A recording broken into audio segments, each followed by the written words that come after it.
144th and Giles, KOZN, Bellevue, Omaha, Council Bluffs.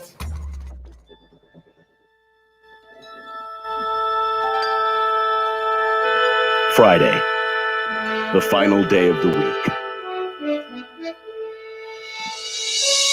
These are the voyages of the program Unsportsmanlike Conduct. Its ongoing mission to explore strange new movies, to seek out new bits and new edifications, to boldly go where no radio program has gone before. Elkent's Movie Club. It's Elkent's Movie Club. Elkent's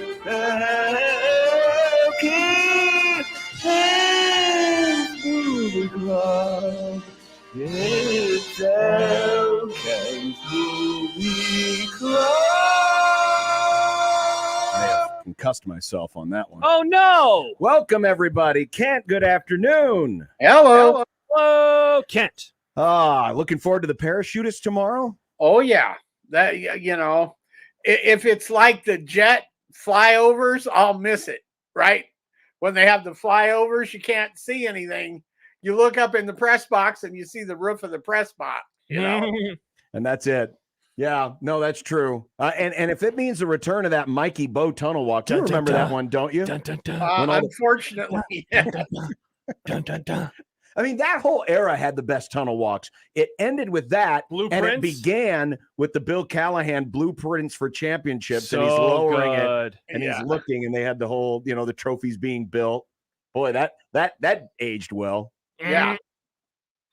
But we get to see a lot of Billy C on Sunday afternoons, and how he's the greatest offensive line coach in the history of offensive line coaches. I really wonder if Nebraska fans, if they hear that, and Troy Aikman said it 2 weeks ago on Thursday Night Football, and I've heard it on other broadcasts, people talking up Bill Callahan. And listen, it's all legit. It's true, I mean, he's a great offensive line coach. But I wonder what the reaction is in this state when they hear that. Do people throw things at their TV and just curse under their breath? This fan base? No, never. Yeah. Bill. John, don't forget that it's your turn to pick for next week. So I already got the movie in my head. Good. Okay, yeah, good. I made sure I wasn't going to drop the ball this week. Good. Well, this week, Josh picked the movie. Actually, Mike Schaefer, friend of the program, picked this movie. He recommended this movie to me and said he thought it would be a good pick for the movie club.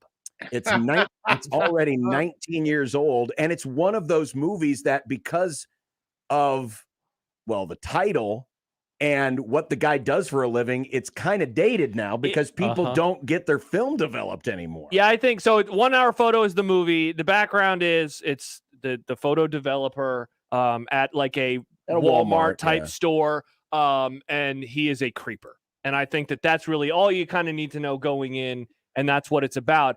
And yeah, it's weird. It's not even 2 decades old, and it feels like, I mean, it might as well be 50 years ago. Just imagining somebody taking photos and going to the store. I remember doing things like this. I remember going with my parents, like, oh, we'll drop it off, we'll do our shopping, and then we'll pick it up on the way out. Weird movie. I look, it's always awkward to say, like, I enjoyed it given the subject matter, but I thought it was like a good movie. Just a weird movie. I thought Robin Williams was awesome. Honestly, I thought that he did a really good job in that role of the creeper. Well, this is one of those movies. It came, he did several. He did one called Insomnia, where he was a pretty creepy guy. He did several of these, and even when he did Death of a Salesman, there's something very not identical in the characteristics, but in the acting, that he was capable of playing this kind of this guy he's kind of a psycho in a way. Oh, yeah. Not over the top like you think when you say, oh, that guy's a psycho, but he had, last week when you picked it, I said, okay, he's got some issues, right? And he really has some issues. And yet he's so believable. Yep. Right?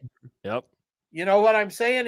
He doesn't seem like made up or over the top or or it seems like somehow he found somebody like that to study or something, because he's so believable in it.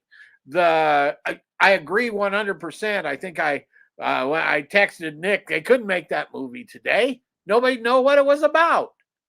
Yeah, you'd have to do something completely different. I thought, Kent, like knowing going in, okay, it's about a weirdo who works at a 1-hour photo, and the way that it begins with him talking to a police officer, okay, something really bad is going to happen. But I'll be honest, I was a little surprised when there was they show the collage on the wall and you can see all these pictures. My immediate thought was, oh, not a surprise. This guy just keeps pictures of various people that he runs into in one. And then when you realize it's the same family and he's been following this family, I mean, literally as this relationship is formed and then as they conceive a child and he has all these pictures, it's like, okay, he's not just kind of weird, man, there's something really going on with him. Here's my question. And sure, when you go into the theater, you kind of know what the movie's going to be about, but would it have worked better if they didn't start with him in the interrogation room and instead just start the film with just following him around inside the store, because he plays a very genteel, a very nice man who just happens to have this unhealthy obsession, and sometimes building towards that unhealthy obsession would that have worked better than already implying in the very first scene, hey, this dude's going to be in trouble? I had the same exact thought, John. When I saw it a million years ago at the screening, I had no idea what it was about. Okay. And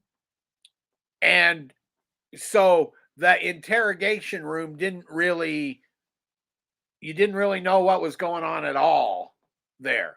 Where if you know what it's about going in, it does do what you guys are saying. Does that make sense?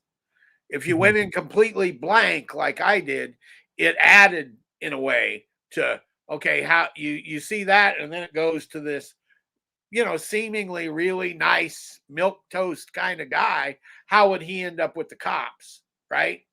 And that is, I think, a function of it being 20 years old as well, because you know what's going to be in it. Does that make any sense? Yeah. What's the baseline for spoilers for this movie here?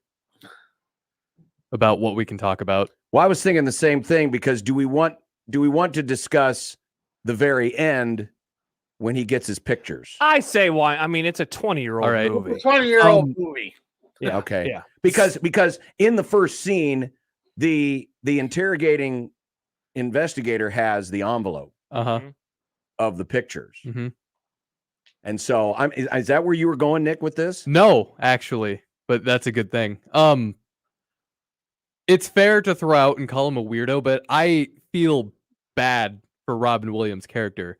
I don't see him as a weirdo. I see him as somebody that the system has failed, because that rant, I guess, he had toward the end, or at the very end with that police officer, how he's like, you're a good man, you're a family man, you wouldn't do this, or this. I got the impression that stuff happened to him when he was a child, and this whole unhealthy obsession with stalking this family is his way of filling in the gap of being a part of a loving family that he didn't get growing up because of the really bad stuff that happened to him. And obviously he took the obsession up to 11, but I see him as more of a victim than a bad person. He did messed up things and bad things, but it's because of what happened to him as a child. But we don't know that, because they don't. This is like a really specific thing for him to bring up, though. I think that Nick's onto something here, because he is a very sympathetic character in the end, right? You don't ever loathe the guy, right? You don't. There's something sympathetic about him, and that sort of speech at the end kind of puts a different, almost context to what he did. But I think that's part of why this movie works, is that you don't automatically think and this is a terrible analogy, or Freddy Krueger or something, right? He's kind of a sympathetic guy, and you want to like him.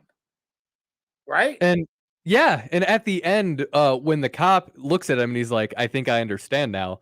That's the exact moment where like, I understand too. I don't agree or condone anything he did, but I get it. I understand why he did that.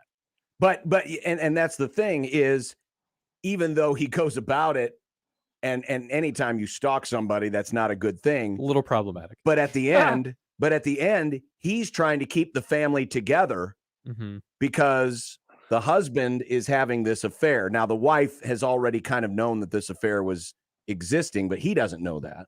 And that's he gets arrested because he basically kidnaps these two and forces them to do things.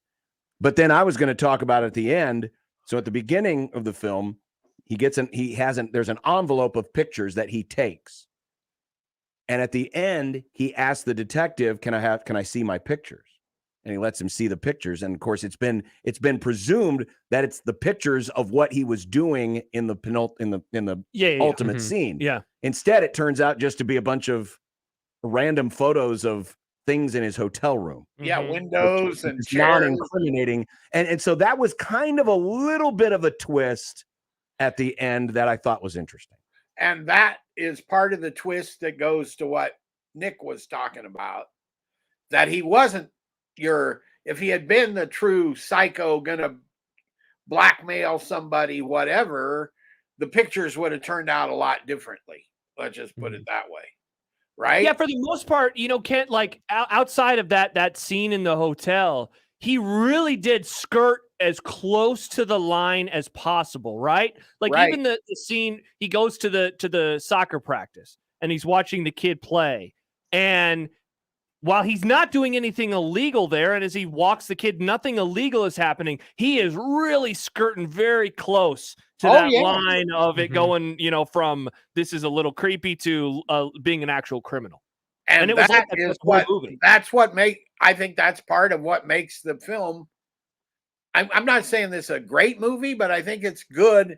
And it's good because of that performance and that character.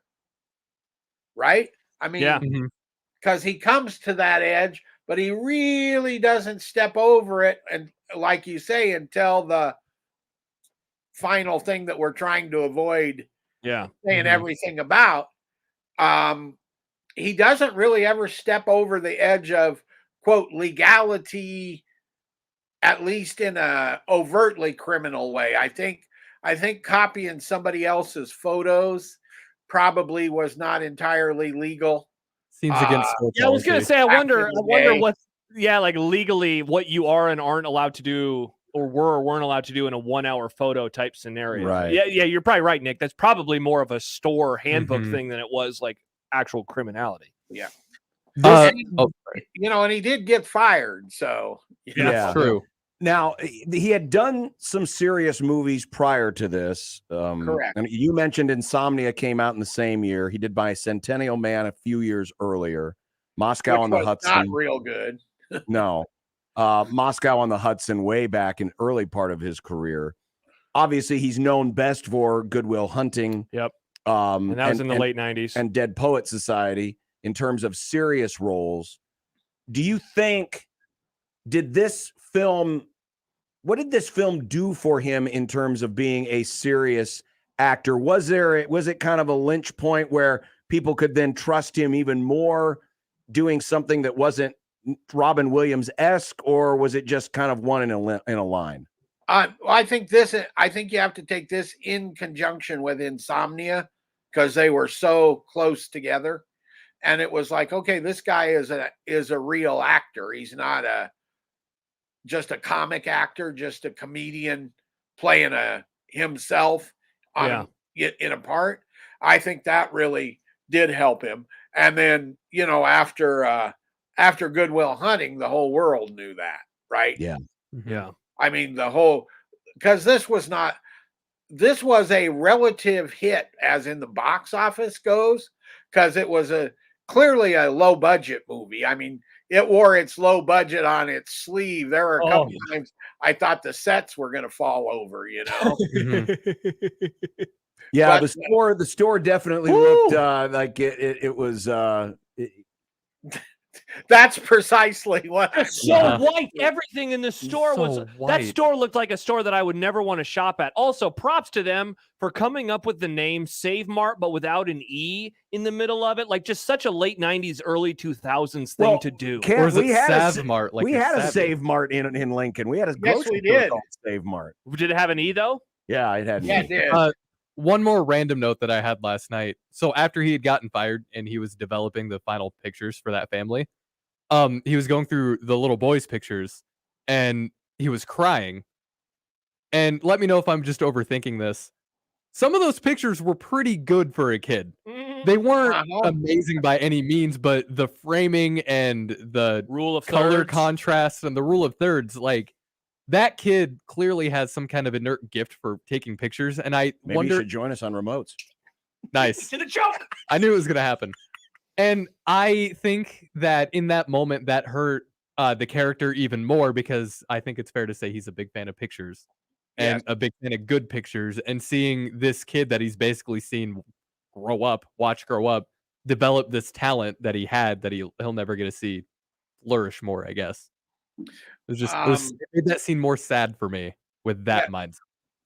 And I think you're right. And I think that brings up something that I was wanted to say and had forgotten until now. This is a photo nerd movie as well. Almost all the minor characters are named after famous photographers. Really? Oh. Like Vanderzee, the cop. He was can't remember his first name. Maybe James. The Harlem Renaissance in the 1930s in Harlem. He was the photographer of the Harlem Renaissance, and the Sheldon Art Gallery here in Lincoln has a whole portfolio of his fabulous photographs. Great photographer. And almost every one of these minor characters is a famous photographer's name. That's really cool. Yet there wasn't an Eastman in there somewhere. That might be a little. Well, he wasn't. Yeah, he was more a business guy than the. Yeah, I guess. I'm just glad that Jack Polaroid was in there. It was my favorite character. It was a joke. I know. Camera joke. Thank you, Ken. Yes.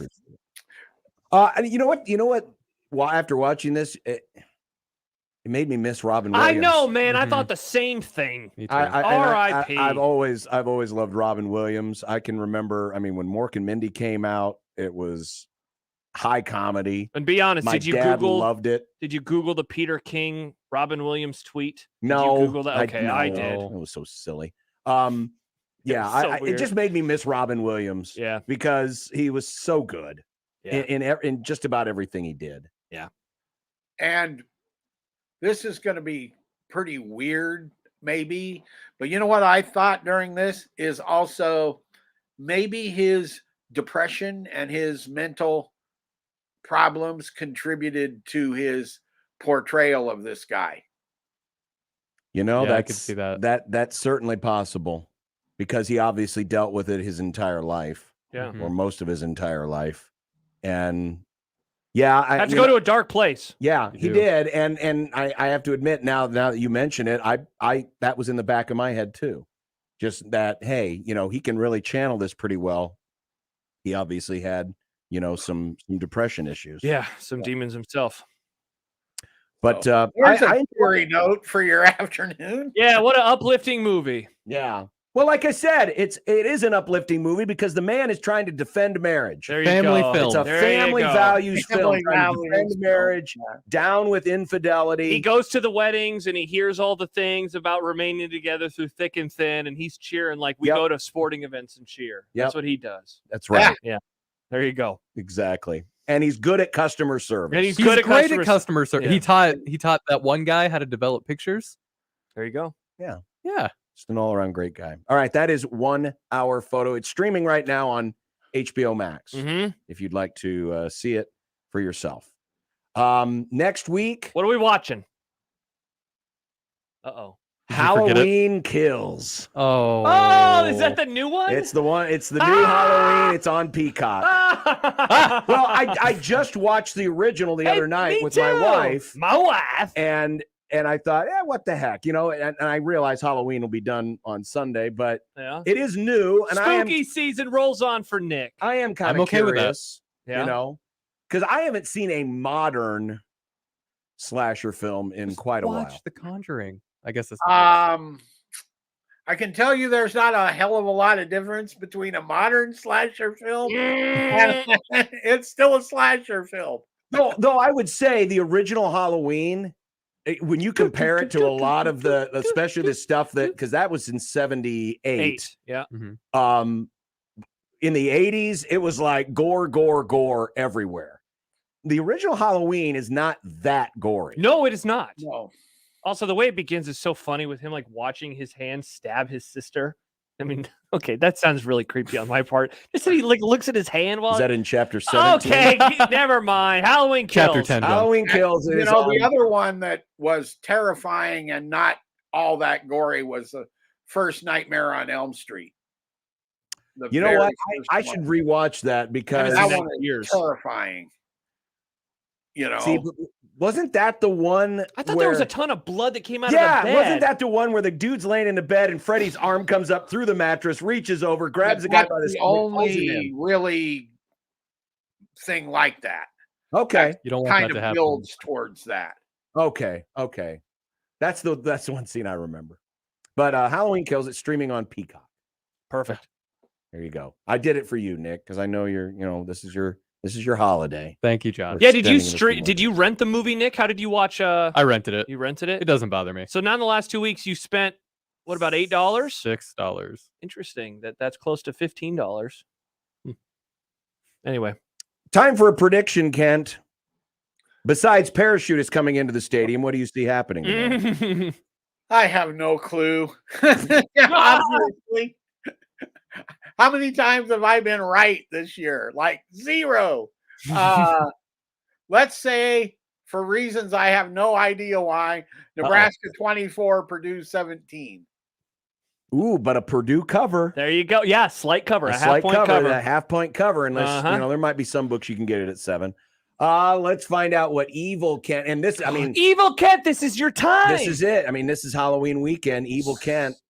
I could see 52-38 or something like that. Probably Nebraska. Wow. Evil Kent. That's a lot of points. Purdue doesn't score that many points. Yeah, I was going to say, as Purdue scored 52 or 38 in 3 games put together.